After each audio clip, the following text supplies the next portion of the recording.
good morning, good afternoon, good evening. You're listening to the Thai Expat Daily Show. I'm your host Kieran Mack and thanks for tuning in. Don't forget to like this video if you're watching us on YouTube and please do subscribe. We're also available on Apple Podcasts, Spotify, Amazon Music and a host of other podcast players. Now that that's all done, let's jump into today's show.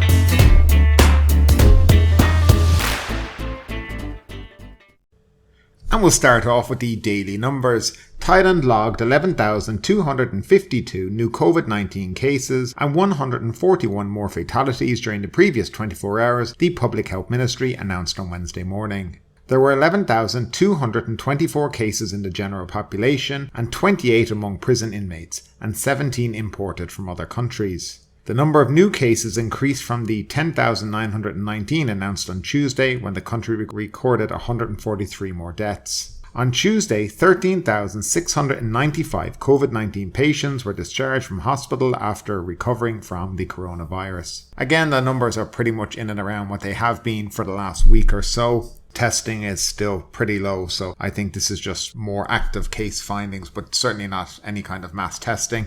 Yeah, and we'll just keep an eye on it as we always do, and we'll move on to the next story.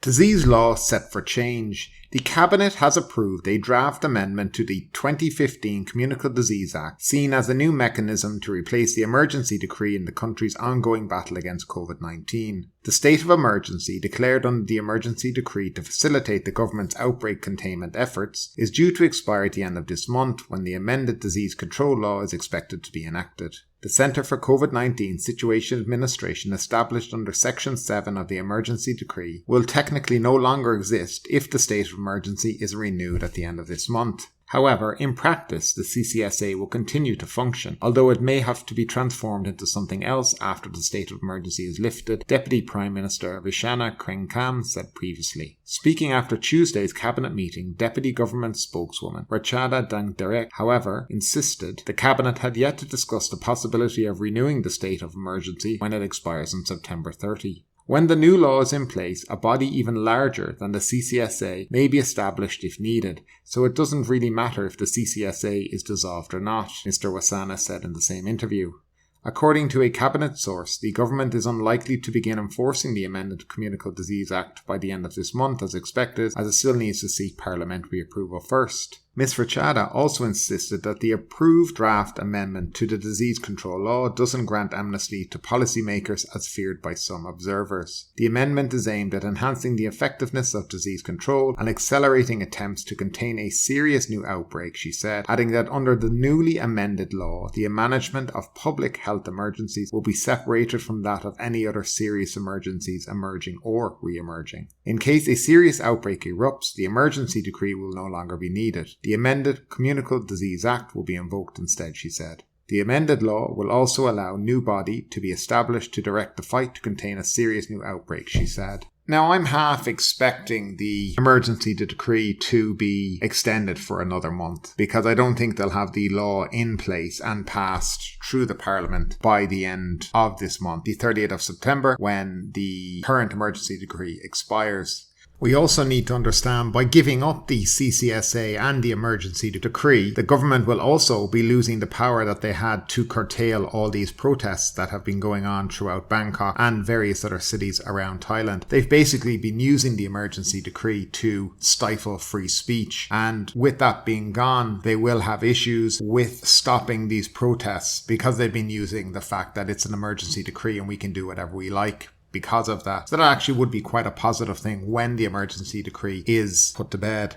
Unfortunately, the emergency decree was also used to try control the media and the narrative that was coming out from the government and not what was coming out from various other outlets around the country in relation to the COVID-19 and other things throughout Thailand that were important to people. So most people will be delighted that the emergency decree will be coming to an end. Let's pray it's the end of this month, but I do think they might try push it out another month.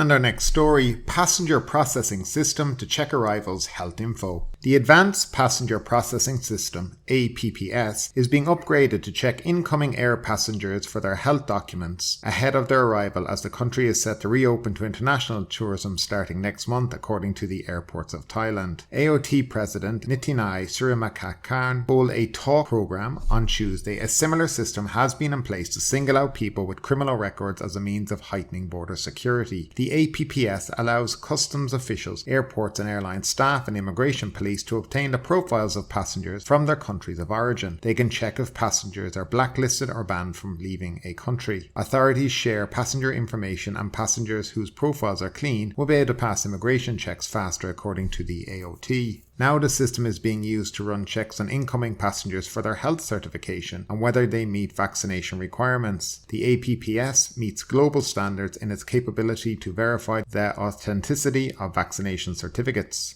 Mr. Nitinai said the system will ramp up the health screening of international arrivals and reinforce its safeguard against the spread of COVID-19 as the country gradually reopens its borders and restores tourism. The pandemic has wreaked havoc on airports and related businesses. The AOT has permitted shops occupying commercial spaces at airports which suffered badly from the slump to defer rental payments. The AOT expects passenger traffic across 6 airports it supervises nationwide to pick up for next month when key tourist destinations open their doors again.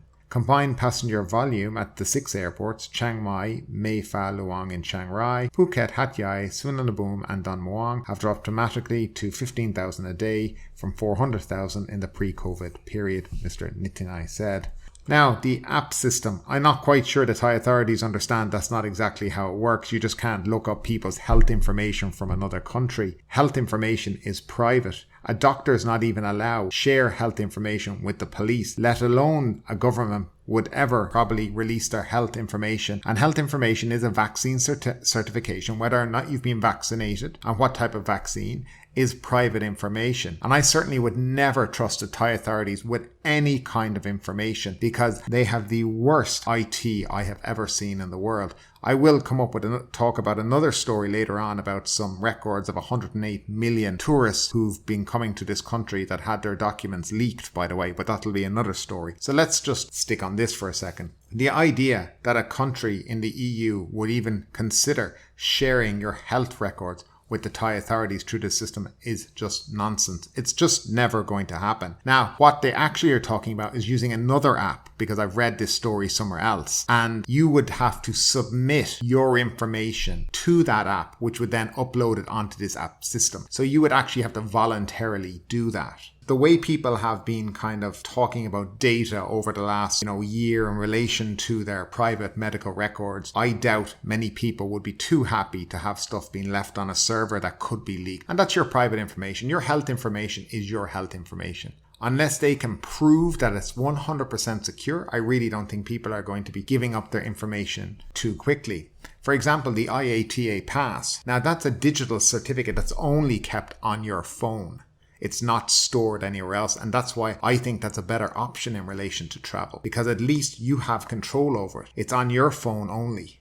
You're the only person who has that information. It's not being stored on a server. And for me, the security of your data is very, very important, especially in a country like Thailand, where there is more leaks of data every single week. A week doesn't go by when something has happened in relation to a website or an app not being secured properly. And being honest, I just wouldn't let the Thai government have any of that kind of information because they're just quite liable to leak it in the future. They don't seem to possess the IT skills in relation to this kind of technology. Even a simple app for a COVID-19 vaccination certificate is all done assways. Most of the apps that I've seen that have come from the Thai government do not work correctly. So I certainly wouldn't be on for this. I don't know about you guys out there. Would you be happy for your government to be giving the Thai government access to your health records? Because that's in essence what they would be doing. I'd love to hear your thoughts on this down below.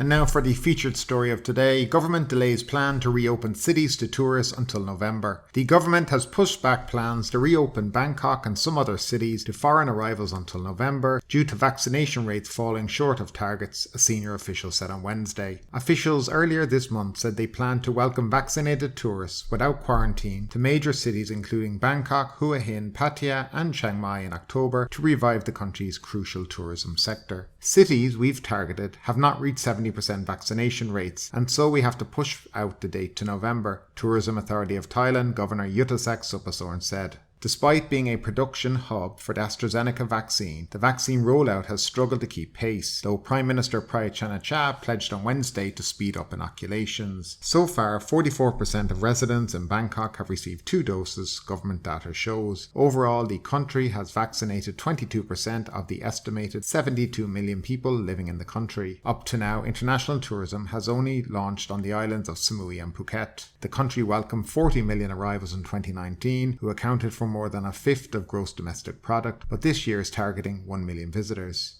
At least 98% of Thailand's more than 1.5 million coronavirus infections and 15,753 deaths happened since April this year due to an outbreak driven by the Delta variant. So this will come as absolutely no surprise to anyone, though it does make you wonder what they have been doing over the last month or two. Now, they have continued to make these predictions for most of September and August, but surely they would have known the vaccine take-up and the vaccine rollout rate. They know how many vaccines they're getting each month, and if they had prioritized it, they would have seen that, well, we're not going to have the 70% that we think we need to be able to do this. But they've kept pushing it out. And now they've made themselves look like fools because they've done nothing but talk about this for month after month. October 1, reopening. This is what the world has been saying. I mean, it was even featured on CNN last week. And that's how much talk they have done, that in fact it was actually picked up by the international press and media in relation to it. They've no one else but themselves to blame for this. And I doubt, personally, it'll even be November 1. I just don't think it's going to get there. We've said time and time again, these little sealed routes are not what international tourists are looking for right now. They are looking to come to the country with no restrictions, be able to enjoy themselves, and then go back home. And that's it. They are not looking for the horde of paperwork you need before you set foot in the country and the abnormal amount of PCR tests that you want to perform on them so that you can bolster your medical industry and keep the big private hospitals in business. All this has to stop. Let's just get down to the nitty-gritty, vaccinate the country. When that's done, reopen to tourism and set a proper date and stick to it. And that's where I am on all this, and I'll stay consistent.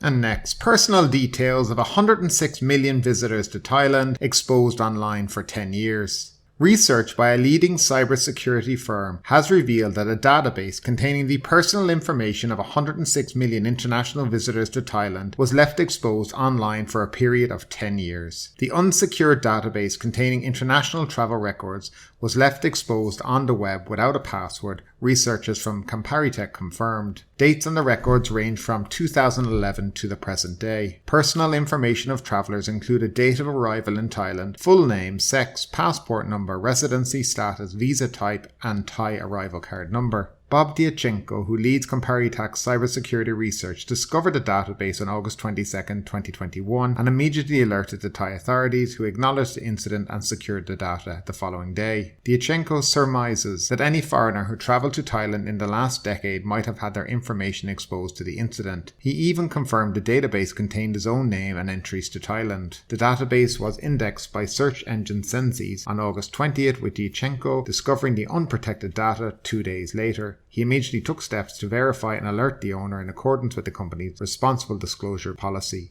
Thai authorities acknowledged the incident on August 23 and swiftly secured data in due course. I thought you were obliged to inform people and announce if you had a data breach. It seems like the Thai government may not have actually they didn't inform anybody that this had happened. I mean, they're completely in violation of data protection law themselves, but it's no surprise here. They really don't care about people's personal data. I mean, have anybody ever thought when you go to immigration, you fill out all these pages, they photocopy hundreds of your passport face page and your visas, and you have all the information and you have an inch thick, but Where does all that paper go to? Where does anything that we give the government end up? They just have this willy-nilly, really couldn't care less about your personal data and what happens with it. Now people say, well, it's only this kind of information. But you could use that information to maybe make a fake passport. Because you have the passport number, you have the date of birth, you have the name, you have a lot of vital information. So things can be used to create maybe fake IDs in your name. You don't know. People can use this information, but as per usual, the Thai government hide it all, say nothing, and hope nobody kind of tells on them.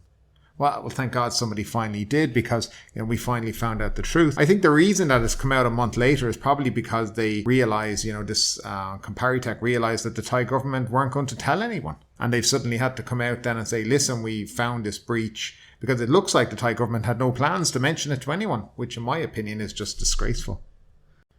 Phuket police raid bars in Patong. After bars in Patong had admitted selling alcohol to visitors for over a month, police have moved in to start charging venue operators for breach of the provincial order banning the sale of alcohol. The move flies in the face of the implied permission granted by the Patong Police and Patong Municipality, with bars along Bangla Road open and selling alcohol. It also comes more than a week after Werewit Kunsumbat, president of the Patong Entertainment Business Association, publicly admitted that some bars were breaking the provincial order, but with implied permission from the Patong Police. According to a report released by the Phuket Provincial Police this afternoon, all police stations in the area have now been ordered to strictly inspect, control and supervise various places in accordance with the measures ordered by the Phuket province, according to the Phuket Provincial Order. As such, officers from the Patong Police Station, under orders by Patong Police Chief, raided the Sweetie Bar on Bangla Road at 10:10 p.m. on Monday night, said the report. Also, according to the same report, officers had learned from the news that the bar was secretly selling alcoholic beverages to tourists. Apparently, Patong police officers had no idea this was happening on Bangla Road until a news report was published. Therefore, Colonel Sujin ordered Patong Police Deputy Chief Colonel Panu Sirakanampat to lead 5 officers to raid the bar, said the report. The bar was found to be selling alcohol to patrons, and the operator is now to be charged for breach, distributing liquor or alcoholic beverages in violation of the Phuket Provincial Order. Of note, according to the report, no other venues were inspected on Monday night. However, last night, Colonel Sujin learned from the news again that another bar, the 21 Bar on Nanai Road, was secretly selling alcohol to tourists, the report continued. This time, Lieutenant Colonel Bukhao, also a deputy chief at Patong Police Station, along with 4 other police officials, inspected the bar at 9:45 p.m.